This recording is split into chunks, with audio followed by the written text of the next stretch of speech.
Hey y'all, welcome back to my channel. Today we are going to make some Reuben Roll Ups, and we're going to do these my way because we usually typically don't do it traditionally like a Reuben.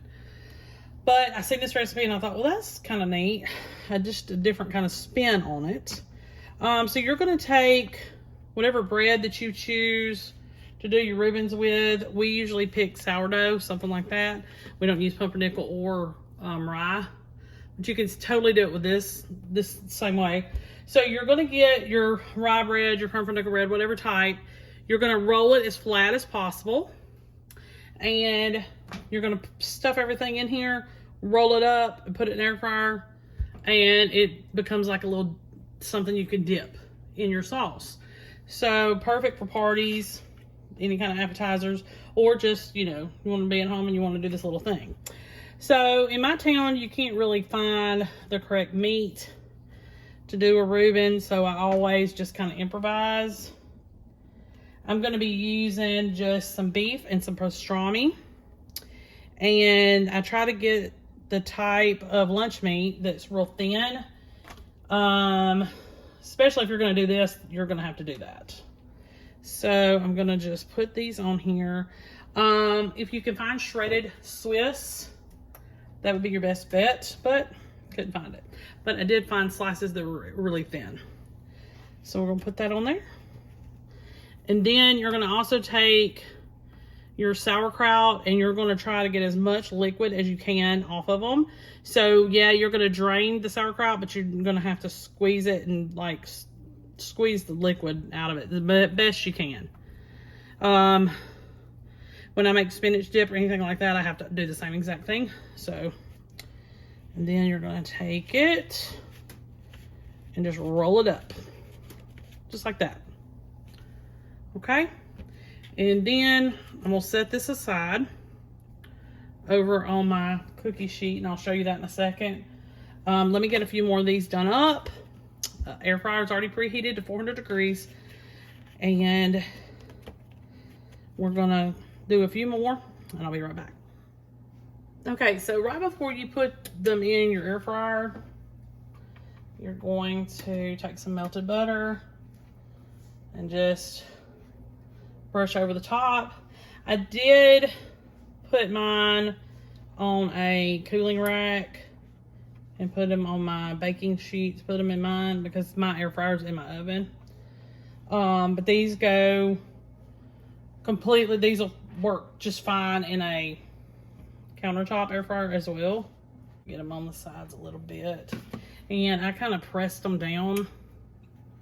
I'm a little bit worried that they're not going to stay sealed. But if you are worried about that too, you can also put a toothpick in them to hold them.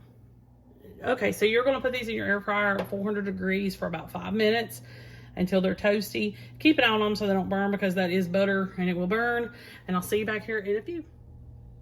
Okay, y'all, so this is the finished product. Paired it with some Doritos, and that's what it looks like on the inside. Cut that for you. I just added some dipping sauce on the side, which is really Thousand Island dressing. The recipe, if you choose to follow it, just take Thousand Island dressing and add some hot sauce to it. I just didn't do that part. But that's what's for supper tonight. The kids can just dip them in the sauce, and that's it. Really easy. I thought it was gonna be a lot more complicated, but it wasn't. Make sure you like and subscribe. I'll see you next time.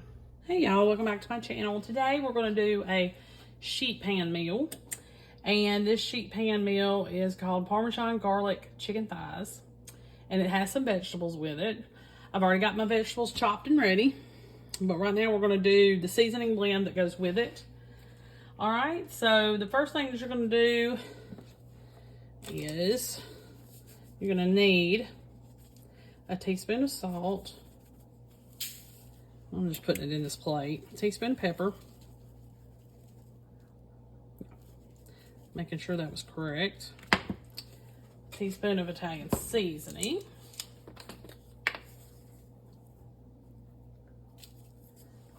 And a teaspoon of onion powder.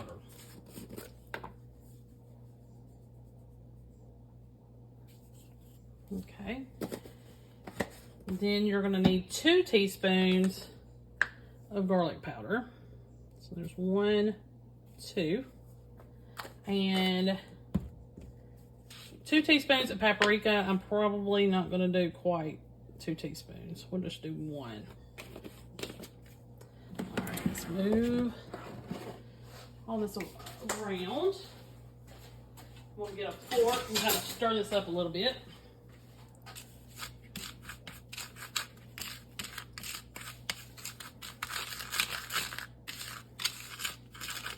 Okay. All right. I'm gonna add the vegetables to this bowl. You're gonna need a head of broccoli, fresh broccoli, and you're supposed to leave the pieces rather large. So I did that. I did slice half of an onion. You can use a whole onion if you prefer. And then you need 24 ounces of yellow potatoes, quartered, washed, clean, you know, the whole thing. I left the peel on, of course, because I want it to hold its shape as it cooks. All right, so first thing we're gonna do with this is we're gonna drizzle a little bit of olive oil, about a teaspoon or so. You can probably get away with about a teaspoon and a half. Don't go too crazy with that. And you're gonna add about half of your seasoning blend to all of this. And then you're gonna stir it up. I'm gonna use this fork, but you can use a slotted spoon. That would work really great. You don't want it dripping off of everything. You just want it to coat them. Also, you need to have your oven preheated to 400 degrees. I've already got that working right now for me, so don't know if I had told y'all that or not. All right. Then you're gonna add 2 pounds of boneless chicken thighs. So I'm gonna add, let's see,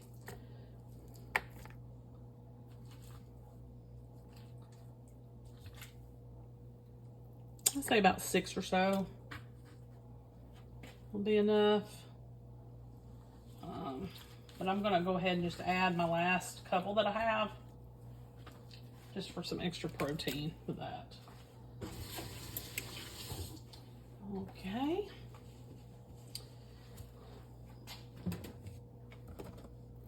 And then I'm gonna add just a little bit more oil to this chicken.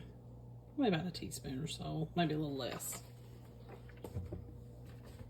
Then we're gonna season it with the rest of our seasoning blend.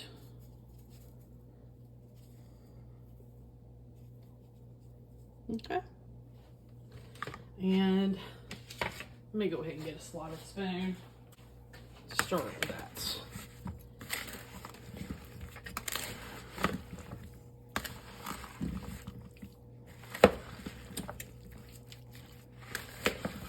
Okay, so I didn't want to do too much of the Parmesan garlic wing sauce. That's what we're using in this recipe. At this point, you can, and I think you're supposed to put the chicken in a separate bowl, but the recipe doesn't really specify. It just says next add the chicken thighs to a bowl. So it didn't say separate. So I just added it with the vegetables because they're going to cook together anyway.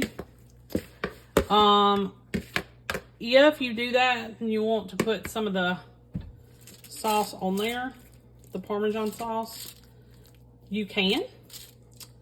But what I'm going to do, you'll pour just enough to coat the chicken.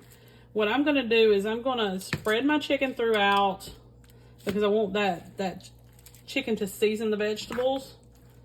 But I'm going to also just I'm going to brush it on some of that sauce just on the meat. Okay, so we're going to pour, I just use Walmart's generic because to me it's good, but you can use any brand that you want to, it's fine.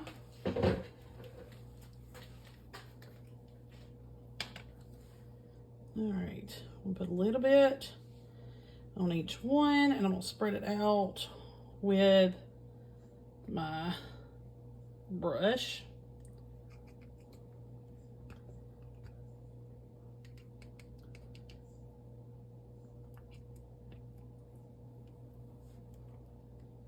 Okay. So I just wanted a little bit on there. I didn't want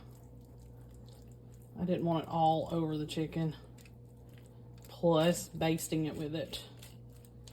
So you can do either way. I think either way's fine. I just wanted a hint of the sauce, and that's it. But if you want it to have a lot more, you can feel free to add it to the chicken itself, all by itself, then put it on the pan. Okay, so you need to bake this at 400 degrees for about 35 minutes or until the chicken reaches an internal temperature of 185. Broil for just a few more minutes if you want to, and then you can also put a little bit more of the sauce on if you wanted. Of course, different brush because that was raw meat, but 35 minutes, this should be done. So hopefully it'll taste great. I would test it for saltiness before you serve, just to make sure that it's salted properly. All right, I'll see you back here in 35. Okay, y'all, this is finished product. I did perfect. Really good. Now, like I said, you can take some more of that Parmesan sauce and just kind of use it on this. Right now I'm checking, make sure my chicken is done all the way. On some of these thicker pieces, just kind of want to check and just kind of make sure. Looks like it's fine. And you just kind of poke at your potatoes. I did cut them small enough, they should be fine. And broccoli doesn't take much at all with that. So this is another perfect sheet pan meal. You can sprinkle some Parmesan cheese on this as well. I always keep some in my fridge. So that's something that you could do when you go to serve. I'm not going to do that, but, or I may. Some members of the family don't like it. So, but a little sprinkling of that just for the look and partly for taste. But should do great. I did want to just add a little sprinkling of salt because you know those potatoes will soak it up. So that's that. Real easy, simple, took minutes to throw together, and supper is ready to serve. I got all my vegetables and my meat. Okay, make sure you like and subscribe. I'll see you next time.